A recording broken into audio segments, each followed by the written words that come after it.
a Vladímir Putin, escuchen a Trump. And do you still believe that Putin actually wants to end the war? I can't tell you that, but I'll let you know in about 2 weeks. Within 2 weeks, we're going to find out very soon. We're going to find out whether or not he's tapping us along or not. And if he is, we'll respond a little bit differently, but it'll take about a week and a half, 2 weeks. We have Mr. Witkoff is here, who's doing a phenomenal job, is dealing with them very strongly right now. They seem to want to do something, but until the document is signed, I can't tell you. Nobody can. I can say this. That I'm very disappointed at what happened a couple of nights now, where people were killed in the middle of what you would call a negotiation. I'm very disappointed by that. Very, very disappointed. Yeah, please. You've called for an end to the Gaza war. Given the growing humanitarian crisis and the decision of Prime Minister Netanyahu to extend the military operation, do you have any frustration with his handling of the situation of the war? No, we're dealing with the whole situation in Gaza. We're getting food to the people of Gaza. It's been a very nasty situation, very nasty fight. October 7th was a very nasty day, the worst that I think I've ever seen. It was a horrible day, and people aren't going to forget that either. So we'll see how that all works out. And Steve, would you want to say a couple of words about Gaza, because you just have some information? Steve Witkoff, do you want to come up for a second? You might give them a little bit of information as to what's happening with Gaza and also Israel. We're having some very good talks with Iran. We'll find out whether that means anything, but we're having good talks. Congratulations. Well, hi everybody. I think that we are on the precipice of sending out a new term sheet that hopefully will be delivered later on today. The president is going to review it, and I have some very good feelings about getting to a long-term resolution, temporary ceasefire, and a long-term resolution, a peaceful resolution of that conflict.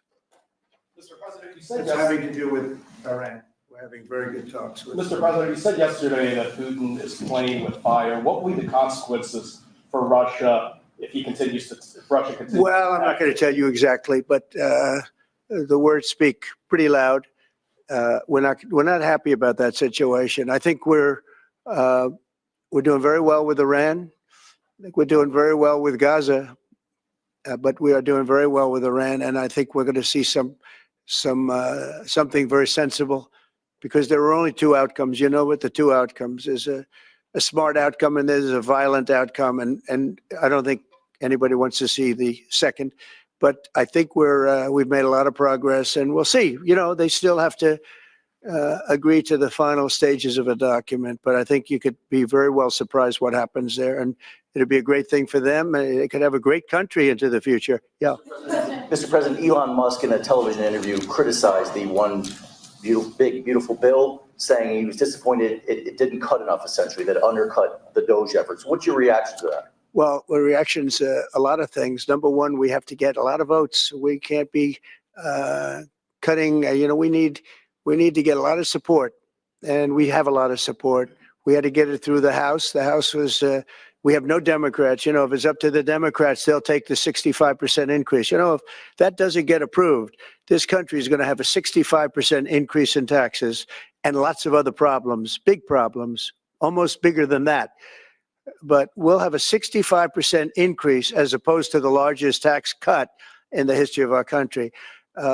We will be negotiating that bill, and I'm not happy about certain aspects of it, but I'm thrilled by other aspects of it. That's the way they go. It's very big. It's the big, beautiful bill, but the beautiful is because of all of the things we have. The biggest thing being, I would say, the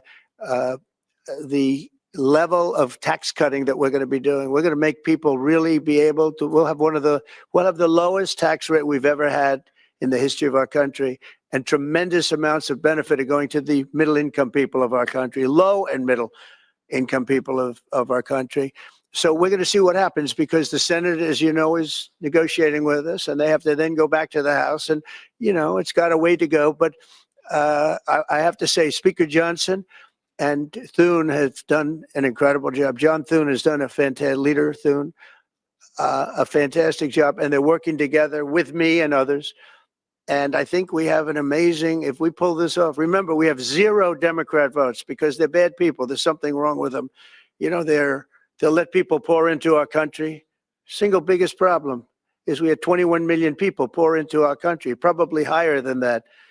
And they're people that weren't supposed to be here. And many of those people are bad. Murderers, drug dealers, the mentally insane. They were closing mental institutions all over the world, not South America, all over the world. They're coming into our country, and we're getting them out. And we're having a hard time because some judges aren't making it very easy for us, and it's tough enough. They approved that. They allowed that to happen to our country. We don't have one Democrat vote. And if I were a Democrat, I'd be voting for this bill, and I'd get elected to any position I want as a Democrat. They're crazy. They're voting for a 65% tax increase. And they're only doing it for hatred. They're not doing it for any reason. They know it's terrible. Terrible politics, in my opinion. But so we have no Democrat votes. That means we have to get almost all Republican votes. And I think we're very close to doing that. I think it'll be very successful. Yeah, please. Mr. President, Wall Street analysts have coined a new term called the taco trade. They're saying Trump always chickens out on your tariff threats, and that's why markets are higher this week. What's your response to that? I kick out? Chicken out. Oh, and then I chicken out. I've never heard that. You mean because I reduced China from 145% that I set down to 100 and then down to another number? And I said you have to open up your whole country. And because I gave the European Union a 50% tax tariff, and they called up and they said, please, let's meet right now. Please, let's meet right now.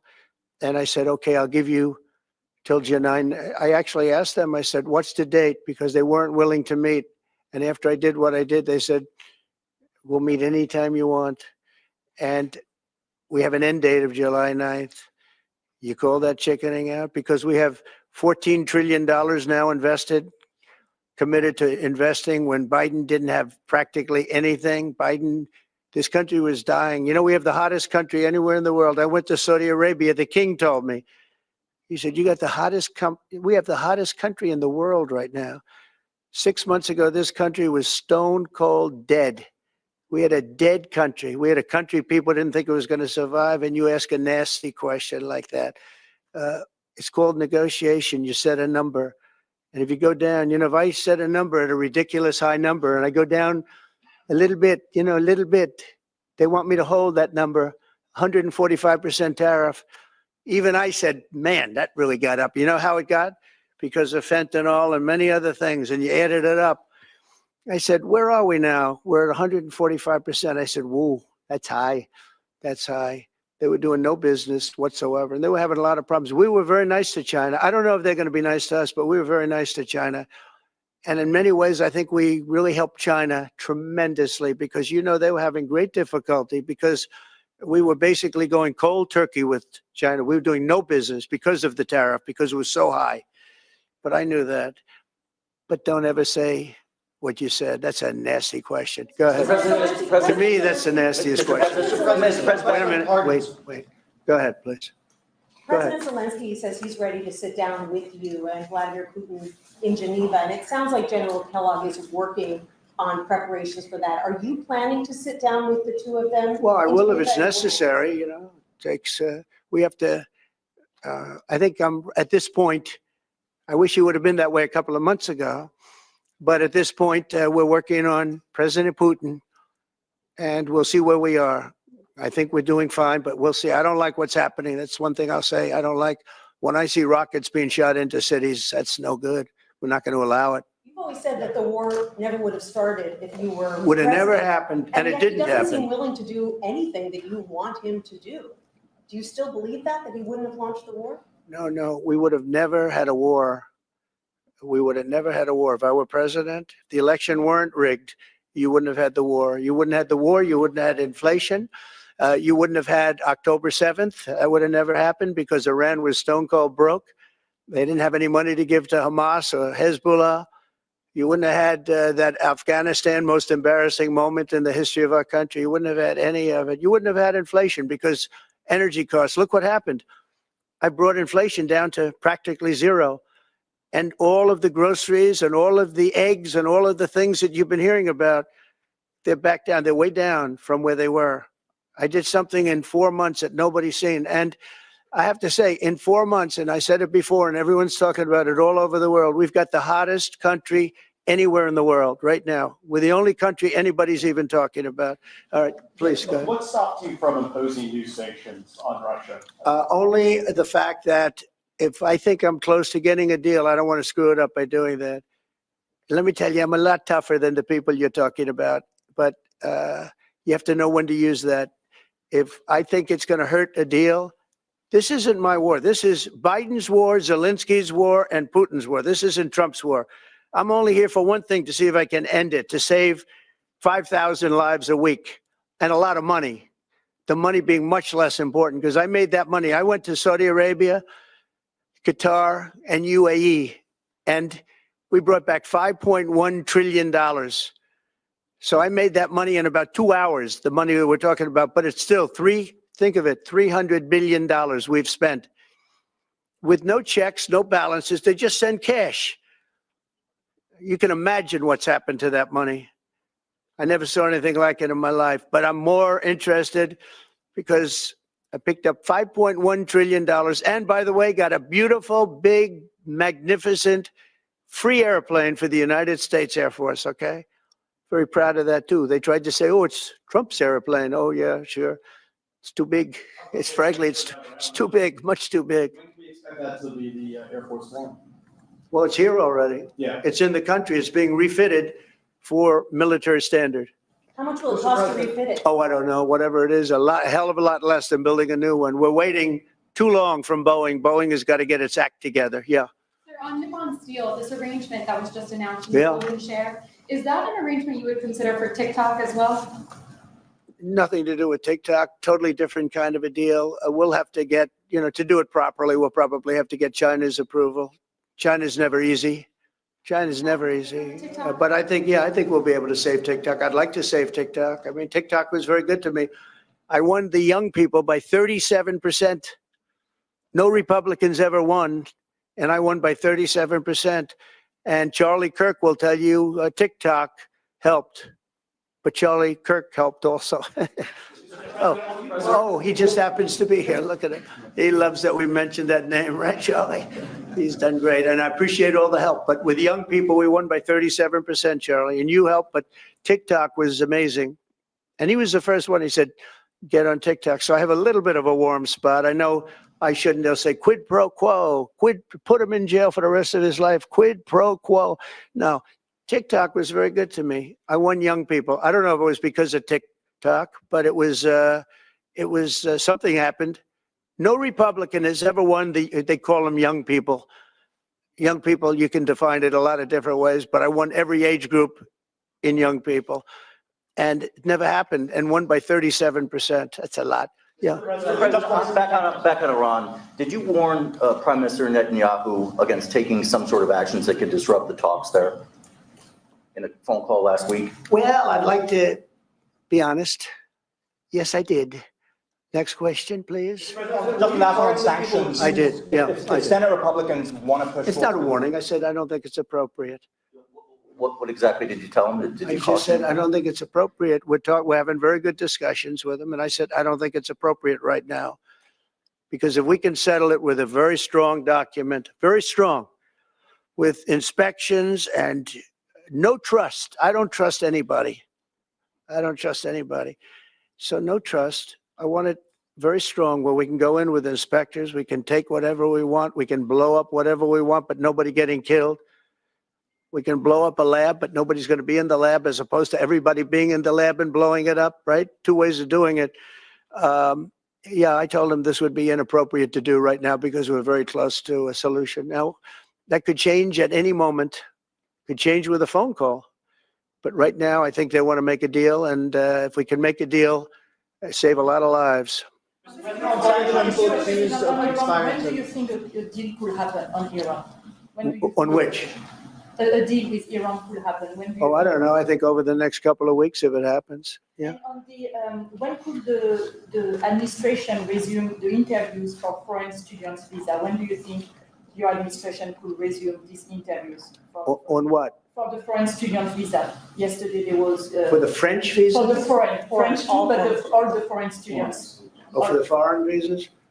What are you referring, foreign visas for what? Are you talking about for colleges? College Okay, so students. you're off of Israel, now you're talking about colleges, right? Yes, now. Okay. Well, we're going to see. Look, Harvard has been a disaster. They've taken $5 plus, by the way, $5 billion plus. $5 billion. Nobody knew that they were making this kind. If we didn't do this, we would have never found this out, Pam. They're taking $5 billion. And I'd rather see that money go to trade schools. And by the way, they're totally anti-Semitic at Harvard, as you know, and some other colleges too, in all fairness to them.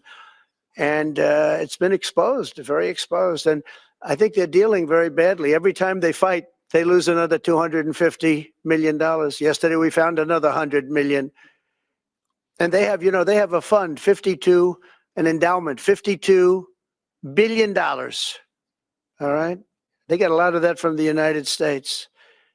And I think it's ridiculous. I think everyone's coming up to me saying, we love the idea of trade schools with that kind of money and money from others, but money from them. You can have the best trade schools anywhere in the world. You give them to Iowa, Indiana, lots of good states, well-run states, and you give them the money. They can only be used for trade schools, and they'll teach people how to build motors and cars and AI. The AI, we're building plants, we're building hundreds of billions of dollars worth of AI plants, already started, many of them. We've never had a boom like we're having now. You're going to see it. There's never been anything like it. So we're up to about $14 trillion in investments. There's never been anything even close. You look at Biden, this guy, they had people leaving as opposed to investing. And they're doing it because of November 5th, and they're doing it because of the tariffs. The tariffs have been tremendous. I can promise you, and I have great respect for the people at the European Union, they wouldn't be over here today negotiating if I didn't put a 50% tariff on. The sad thing is now when I make a deal with them, it's something much more reasonable. They'll say, oh, he was chicken. That's so unbelievable. I usually have the opposite problem. They say, you're too tough. Mr. President, on Harvard, there were some Jewish students protesting on campus yesterday. They said they don't want you making these huge cuts, cutting off student visas to Harvard in their name, because Harvard has to show us. Okay, Harvard has to show us their lists. They have foreign students. About 31% of their students are foreign-based, almost 31%.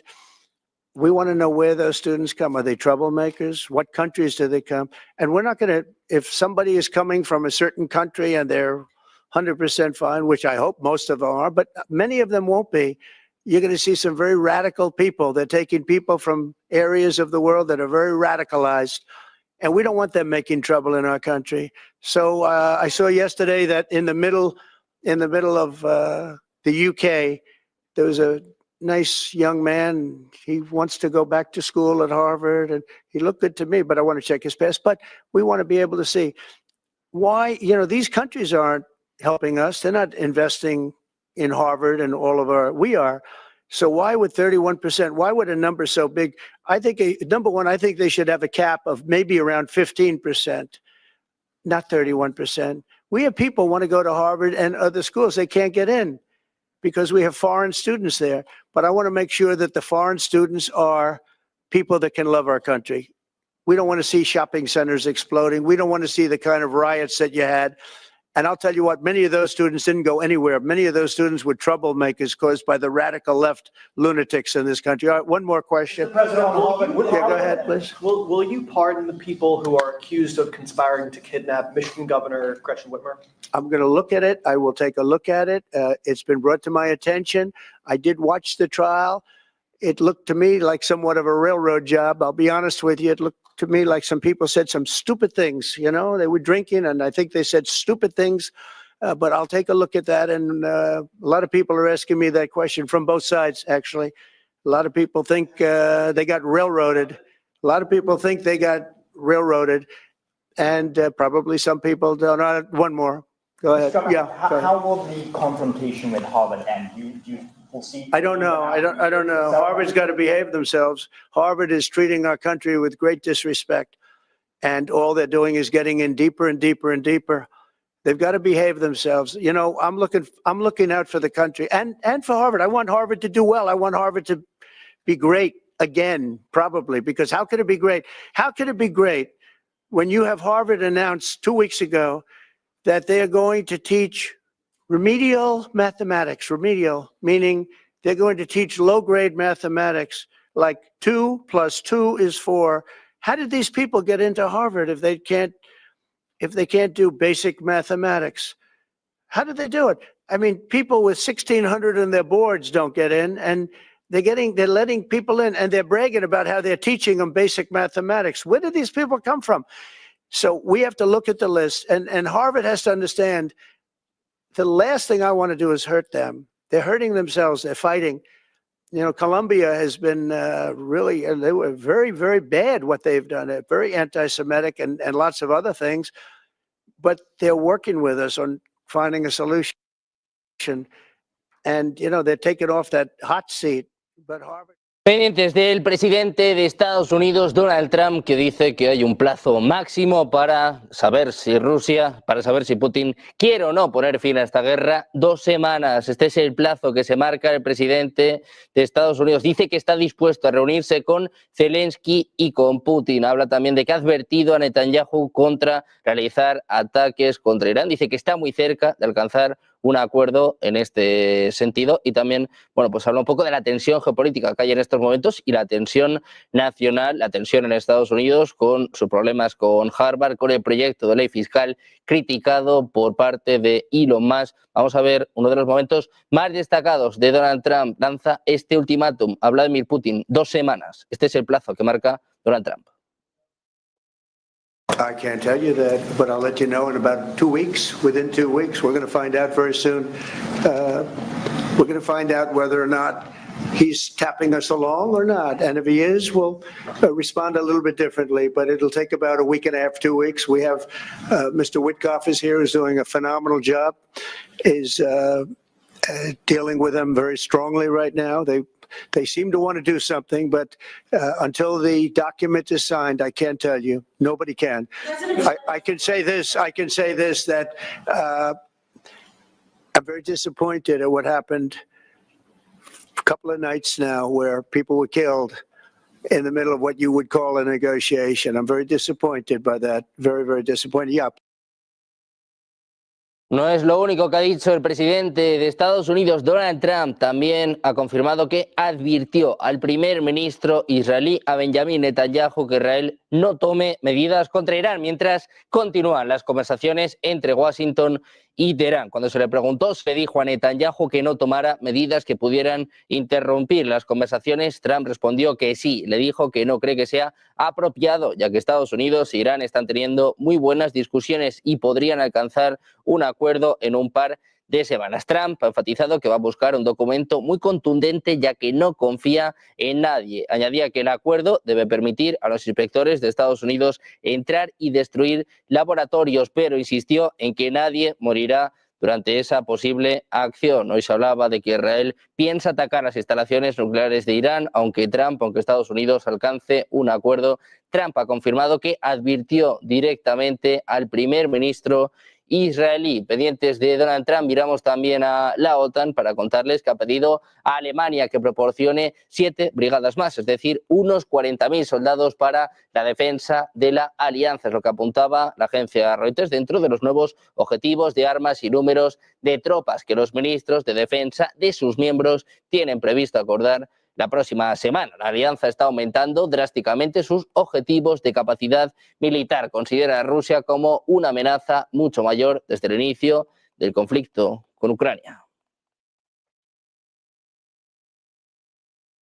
Precisamente el secretario general de la OTAN, Mark Rutte, teme que las tensiones entre el presidente de Estados Unidos, Donald Trump, y Volodymyr Zelensky puedan socavar la próxima cumbre anual del bloque militar, que se va a celebrar los días 24 y 25 de junio. Según diplomáticos y funcionarios europeos citados este lunes por The New York Times, el alto cargo quiere que la reunión sea breve y concisa para evitar nuevas disputas públicas sobre la candidatura de Ucrania para unirse a la OTAN. Sin embargo, la participación prevista de Trump, que está en desacuerdo con sus aliados sobre la incorporación de Kiev, y la propia insistencia de Ucrania a unirse podrían complicar los objetivos de Rutte, es lo que destaca este periódico.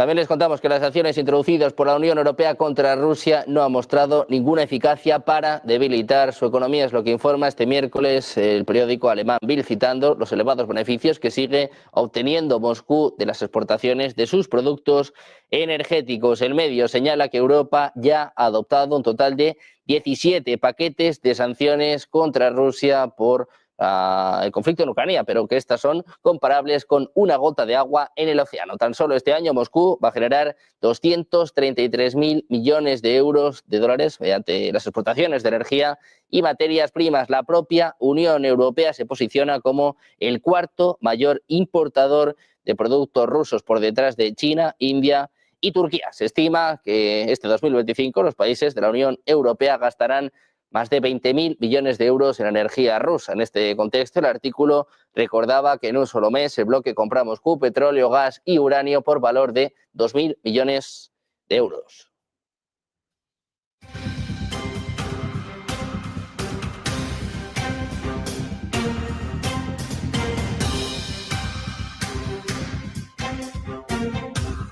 Pendientes de Europa, seguimos mirando a la última hora, que pasa por Donald Trump, pero también pasa por Rusia. Sergei Lavrov, el ministro de Asuntos Exteriores de Rusia, responde al ultimátum de Donald Trump, pone fecha y lugar, 2 de junio en Estambul. Próxima ronda de conversaciones. Escuchamos a Lavrov. При поддержке Соединенных Штатов, Саудовской Аравии, Турции удалось создать условия для возобновления прямых российско-украинских переговоров. Первый после возобновления раунд состоялся 16 мая в Стамбуле. В соответствии с достигнутыми там договоренностями был осуществлен обмен пленными в формате 1000 на 1000 человек. Тогда же в Стамбуле было условлено о том, что Москва и Киев подготовят документы, излагающие позицию каждой из сторон для достижения устойчивого урегулирования. Российская сторона, как и договаривались, оперативно разработала соответствующий меморандум, который излагает нашу позицию по всем аспектам надежного преодоления первопричин кризиса.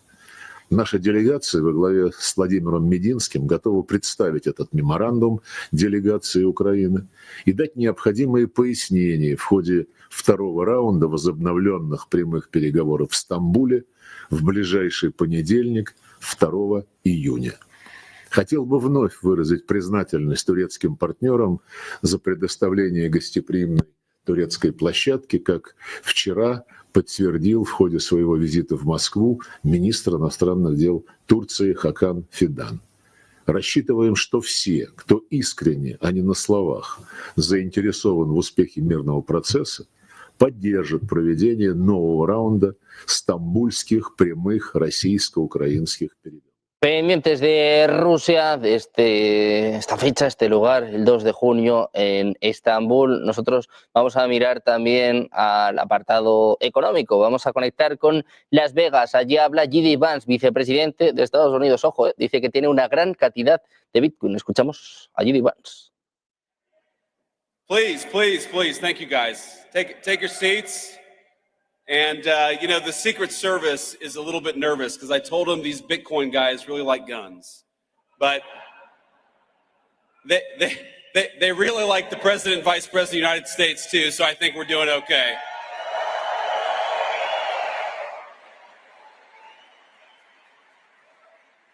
So I first have to thank David Bailey, grateful for everything that you've done for the Bitcoin community. Thanks in particular for what you did for me and the president, helping us get from candidacy to the White House, because we've done, I think, a lot of good in the past 120 days, and I don't think we could have done it without David's support.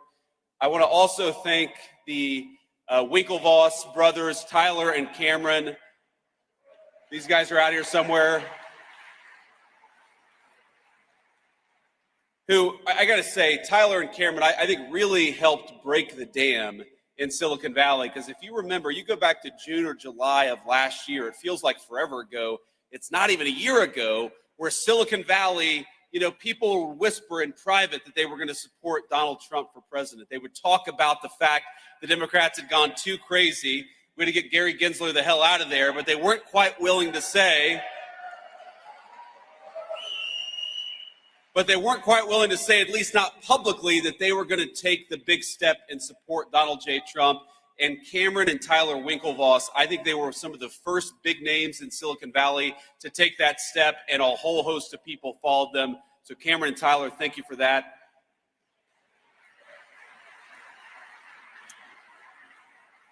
And of course, I want to thank the good people at Coinbase, the organizers of this event, and everybody who made this incredible event possible. It's great to be here with Bitcoin at 108,000, at least when I checked this morning, and as Vice President of the United States. It's great to be here.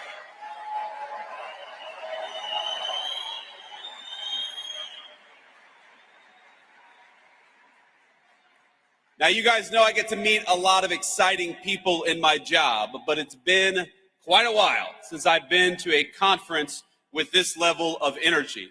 I mean, hell, you guys came out here at 9 a.m. after a long night, I'm sure, in Las Vegas. You can't do that without a lot of good energy. But I promise I'm not just saying that to juice my own meme coins. But I think it's wrong, actually, to call this just a conference. This isn't a conference of people. This is a movement, and I'm proud to stand with you here today.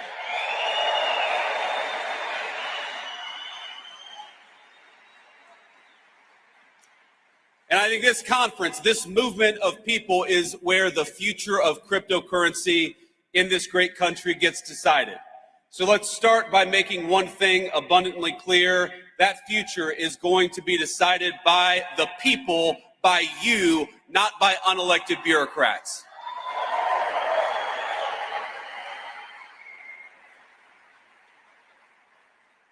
Now, as you all probably know, you've got a star-studded lineup here today, including several of my colleagues in the Trump administration. David, Bo, Hester, I know you're all out there. It's great to be among so many friends and allies. So I want to speak for just a few minutes about a few things, and I want to talk a little bit about what we've done in the Trump administration. I want to give you a rundown of what this administration on digital assets policy, but I also want to talk about some of the principles that help guide us as we develop this policy. But before that, I want to speak about why I'm personally optimistic about crypto and what it means for the American people. Now, people ask me why I tend to be bullish on the future of innovation in this country. Now, I spent enough time in Silicon Valley to recognize the difference between good tech, technology that boosts our productivity, makes our lives richer, that grounds us in the real world and complements our day-to-day lives. That's the good technology, but there's also some bad technology out there. And when it comes to crypto, I think the last several years have made it clear that we're talking about genuine, ground-up innovation, one that's already improving the well-being of tens of millions of our fellow citizens. I believe it's 50 million Americans own Bitcoin, and I believe that's going to be 100 million before too long.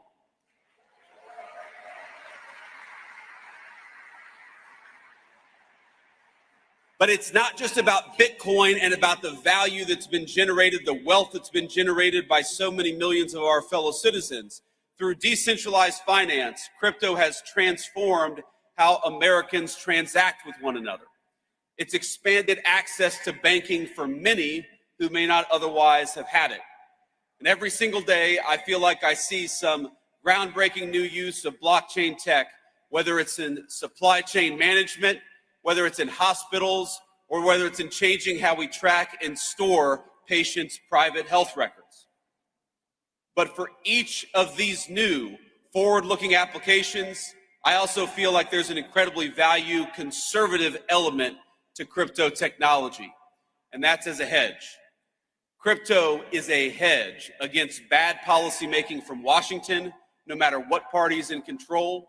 It's a hedge against skyrocketing inflation, which has eroded the real savings rate of Americans over the last 4 years.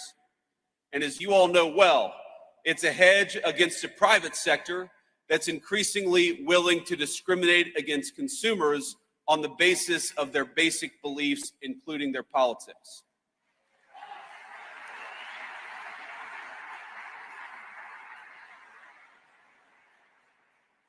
That includes, of course, debanking users for Second Amendment advocacy or for ties to the first Trump administration. In Canada, the government did the same to kill those big truck driver protests in 2022. Less than a week later, they succeeded. The protests were over. But maybe most importantly, I see crypto as a hedge against one of the most dangerous trends in the digital era in both the public and private sector. And that's of elites who, rather than innovate themselves, prefer to simply take over and co-opt cutting-edge technologies to assert their control over other people.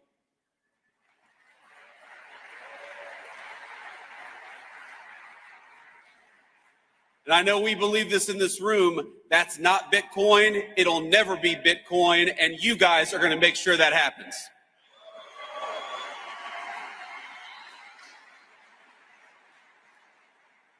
But as you know, there's a new sheriff in town because after 4 years of mistreatment and outright hostility led by Democrat regulators, lawmakers in this country have a choice. Will we lead our nation into a future of financial sovereignty, of innovation, and of prosperity, or will we let unelected bureaucrats and foreign competitors write the rules for us? And I'm here today to say loud and clear, with President Trump, crypto finally has a champion and an ally in the White House.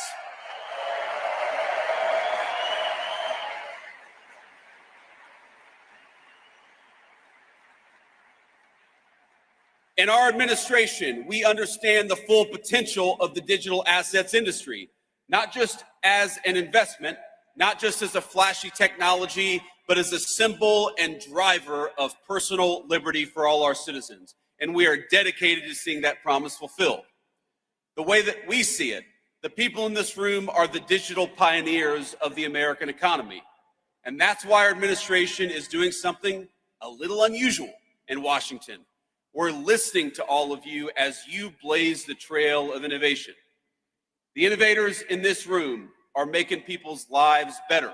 You're pushing boundaries and solving problems, injecting unprecedented transparency into how we do commerce.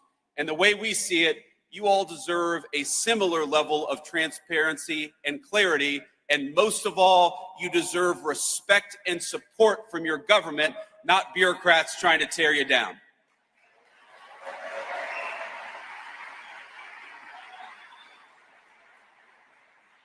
Now that means a few substantive concrete steps. And of course, the first and most important of those steps is straightforward. We've got to clean up the wreckage that the last administration left us. And since day one, that is exactly what we've been trying to do. Our administration, we prioritized eliminating the rules, the red tape, and the lawfare that we saw aimed at crypto by our predecessors. We're ending the weaponization of federal regulations against this community. To put it simply, Operation Choke Point 2.0 is dead, and it's not coming back under the Trump administration.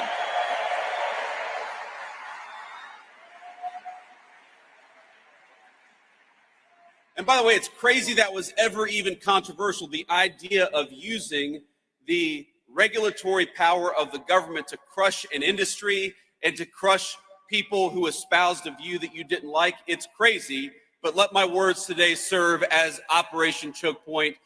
Let me serve as its obituary. Now this is my vow to every single person here. You will never see this administration trying to handicap your community or diminish the impact it's had on the economy. Instead, we reject the Biden administration's legacy of death by 1,000 enforcement actions. We reject regulators. Maybe the most important thing that we did for this community, we reject regulators and we fired Gary Gensler, and we're going to fire everybody like him.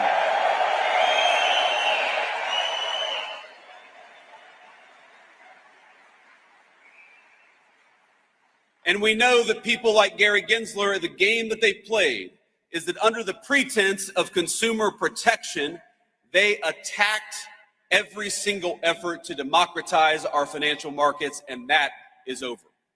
America. I grew up in a working class family. I believe that America is a place where anyone should be able to make a fortune, no matter where you grew up, what degree you may or may not have. And in recent years, I'm hard-pressed to think of a better place to do so than right here in the digital assets industry. Now, our second substantive step is we're trying to create a clear, pro-growth legal framework for stablecoins in this country. And I know we've got some solid allies in Congress. Is Cynthia Loomis out there today, or did she already go home? She already, well, you know, I was supposed to have dinner last night with Cynthia Loomis. We had a little event yesterday, and I looked around, I said, where the hell is Cynthia Loomis? And somebody said, well, she's got a dinner she had to go to. And I said, I'm the vice president. Unless she's having dinner with the president, Cynthia does not have an excuse to skip this event. But we love Cynthia, and I know that she's one of the great advocates for your industry in the United States Congress.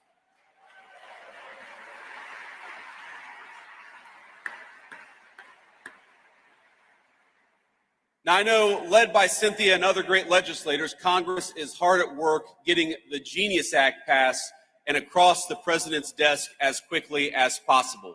And that's an important step. It's with good reason, because regulatory uncertainty in this country has pushed way too much stablecoin activity overseas over the last few years.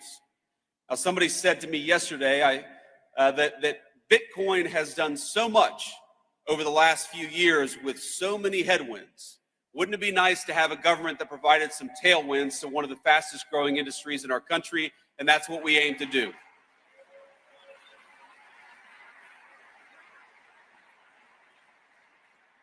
And once the Genius Act is enacted, it's poised to vastly expand the use of stable coins as a digital payment system for millions of our fellow Americans. It'll also protect coin holders and inject further transparency into the market. And let me be emphatic on one other point. In this administration, we do not think that stable coins threaten the integrity of the United States dollar, quite the opposite.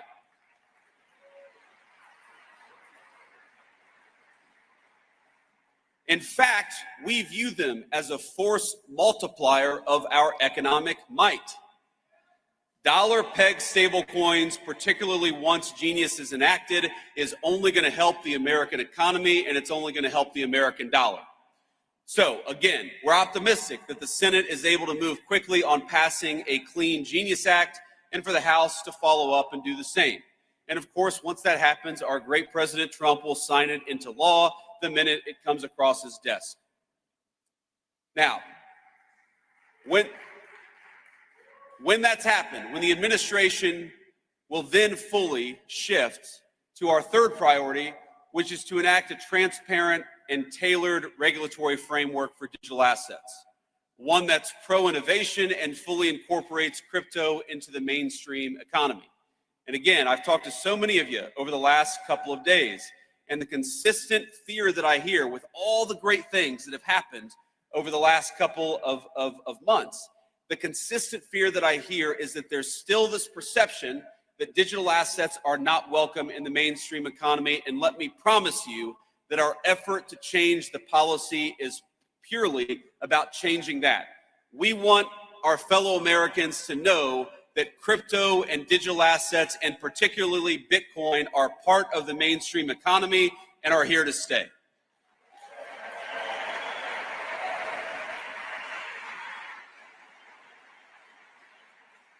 Now, we think the way to do that legislatively, because again, I hope that our party is in charge for a long time, but nothing is ever guaranteed in politics.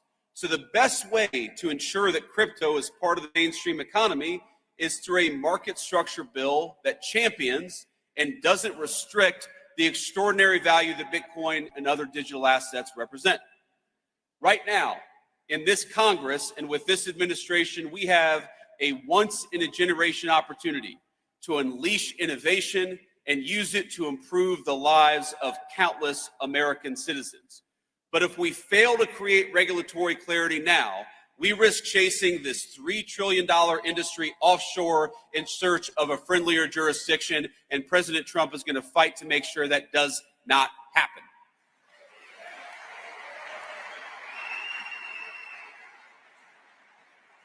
Think about this. By locking in smart, pro-innovation rules of the road, we can also make sure that Democrats or anybody else never wage another war on the crypto community.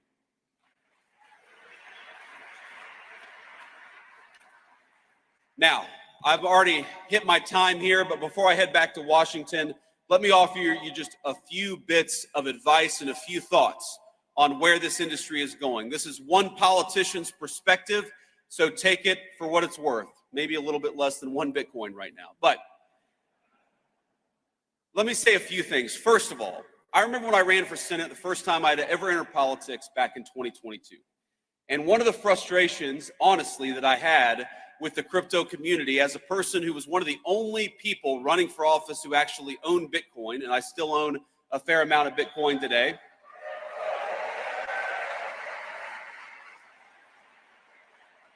Think about this. This is during that campaign. That's 2021 and 2022. This feels like an eternity ago, but it was only 4 years ago, is that I recognized what so many advocates of Bitcoin recognize, which is what the Biden administration was doing. What Gary Gensler was doing was a disaster, and yet there didn't seem to be any real organization pushing back against it at the political level. And let me say that part of the reason that I'm standing here, part of the reason that Bernie Moreno defeated Sherrod Brown in the Senate campaign last year is because you guys got organized and got involved in American politics, and I'm grateful to you for that. But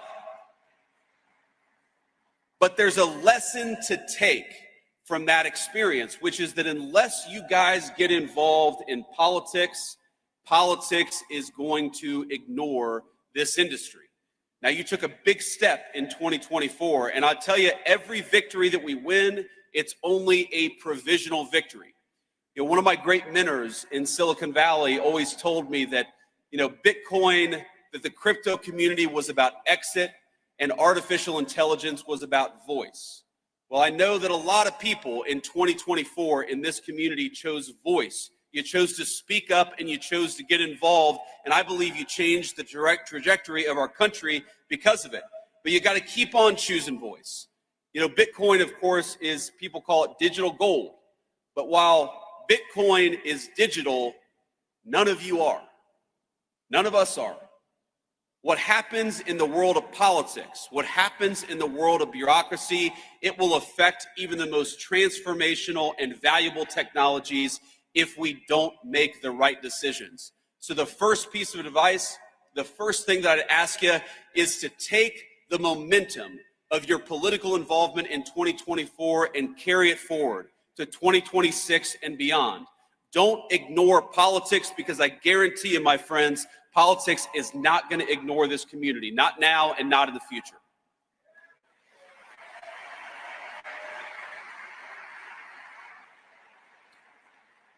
The second thing that I want to toss out there is that we have to start thinking of the long-term strategic implications of Bitcoin.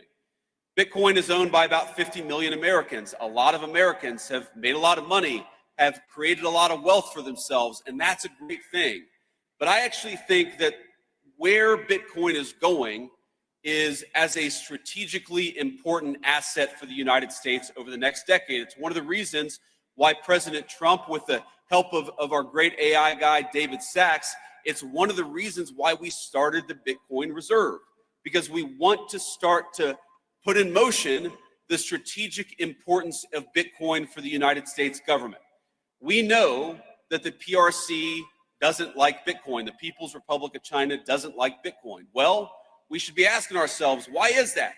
Why is our biggest adversary such an opponent of Bitcoin? And if the Communist Republic of China is leaning away from Bitcoin, then maybe the United States ought to be leaning into Bitcoin. And that's one of the things that we're going to be doing.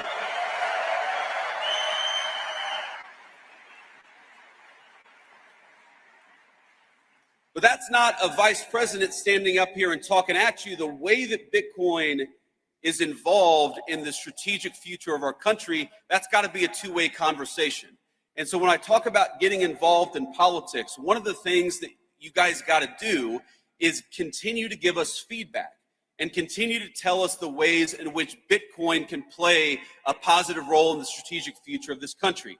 I know the Bitcoin Policy Institute is working on this very topic now, but all of you have got to be involved in this conversation, because I don't think any of us want to wake up in a country 10 years from now that is less wealthy and less prosperous because we made bad decisions today. We're going to make the right decisions, but that depends on you guys being part of the conversation. So be part of that conversation. And here's the third thought that I want to leave you with. You know, one of the ways you hear this stated is that crypto is fundamentally a conservative or right-leaning technology, and artificial intelligence is fundamentally a left-leaning or a communist technology. Now, I think that overstates things a little bit in both directions, but there's a fundamental element of truth to it. Now, I haven't been involved in the day-to-day operations of a technology company in about 4 years since I entered politics for the very first time. But what I've noticed is that very smart right-wing people in tech tend to be attracted to Bitcoin and crypto, and very smart left-leaning people in tech tend to be more attracted to AI. Again, that's a gross generalization. It's an overstatement, but there's an element of truth to it. But what I'd ask you all is to remember that what happens in AI is very much going to affect, in good and bad ways, what happens to Bitcoin. And of course, what happens to Bitcoin is very much going to affect what happens in AI. So while this is certainly a Bitcoin conference, and I know we're all proud of what you guys have accomplished over the last 10 years, my final piece of advice is to make sure you're keeping tabs on and staying involved in what's happening with artificial intelligence, because I don't want Bitcoin to be negatively affected by what happens in AI. And most importantly, I don't want America to be negatively affected by what happens in AI. And the best way to ensure that smart people are at the AI conversation is to ensure that Bitcoin is part of the artificial intelligence conversation. Our administration is committed to it. I want you guys to be committed to it as well.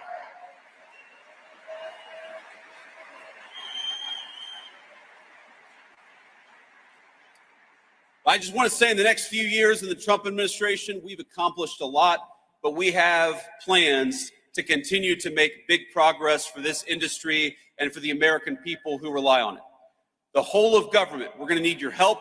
We're going to need your guidance. We're going to need your encouragement. And at times, yes, because this is politics, our politicians are going to need your pressure. So have fun this week, but keep the pressure up. And we'll do great things together for our industry, but most importantly, for the cause of personal freedom and the United States of America. God bless you guys, and thanks for having me.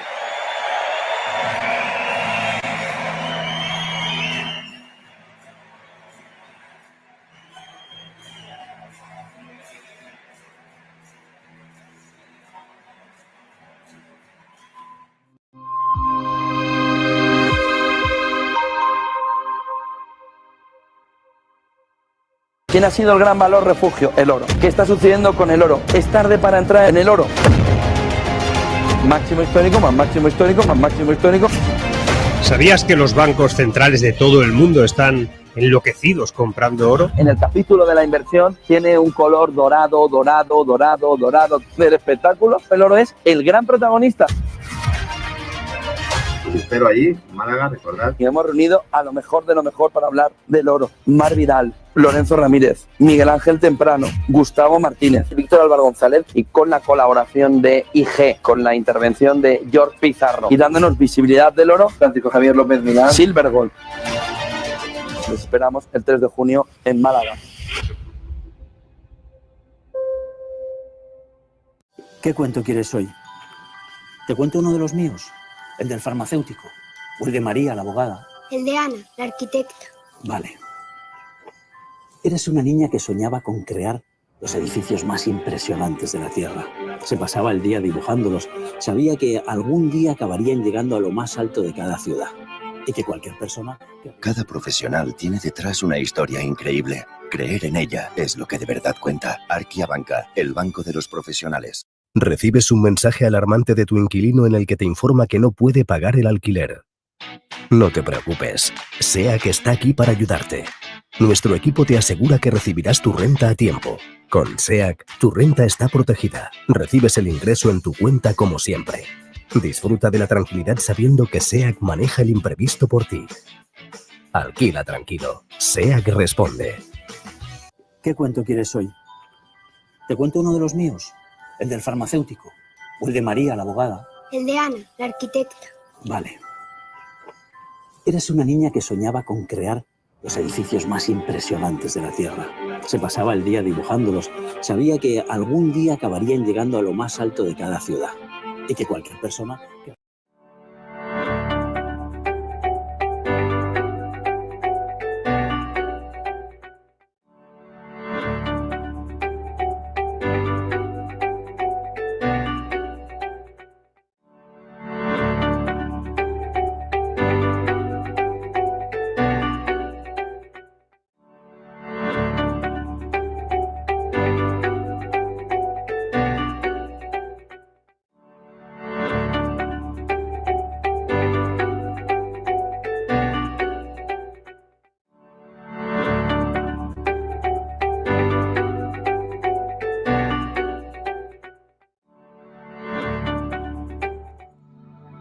Silver Gold Patrimonio nace en 2018 con el objetivo de innovar en el mercado de los metales preciosos de inversión, ofreciendo nuevas alternativas para que cualquier persona, familia o empresa pueda entrar en el fantástico mundo de los metales de inversión de forma sencilla y acompañada por consultores expertos en el sector.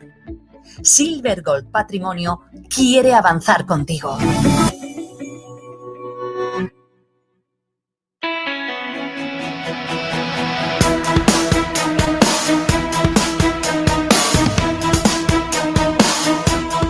Tenemos el privilegio de poder contar aquí en Negocios Televisión con una de las principales figuras del mundo cripto. Richard Teng, CEO de Binance, welcome. Thank you so much for having me.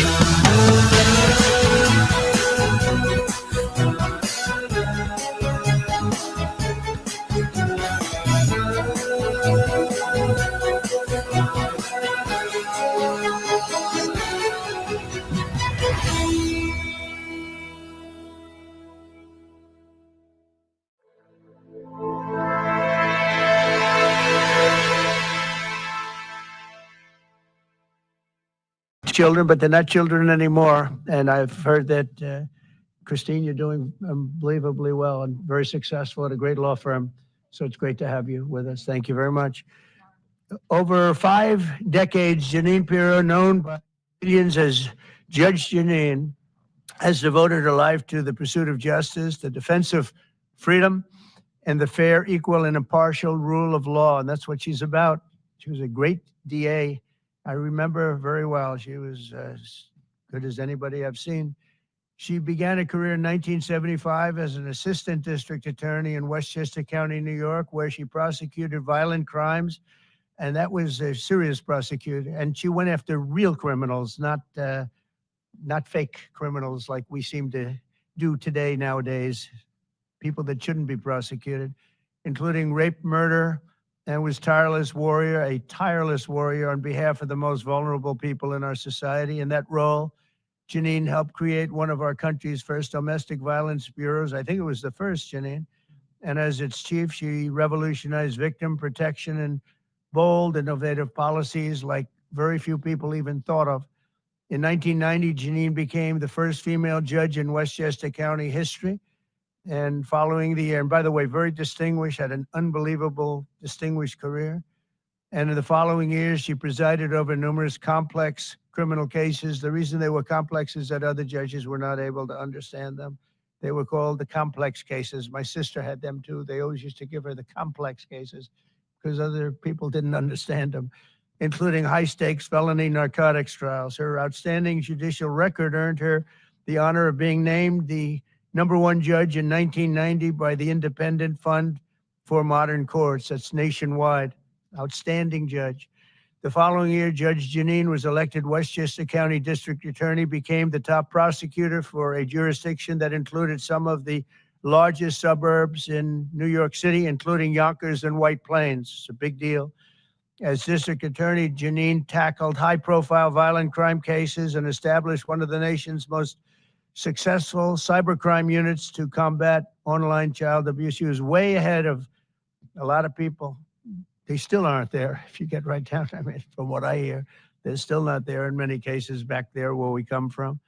In addition to her stellar legal career, Janine also excelled in news media as you know, and she's become one of the most beloved political figures through her time on television because she's been very, very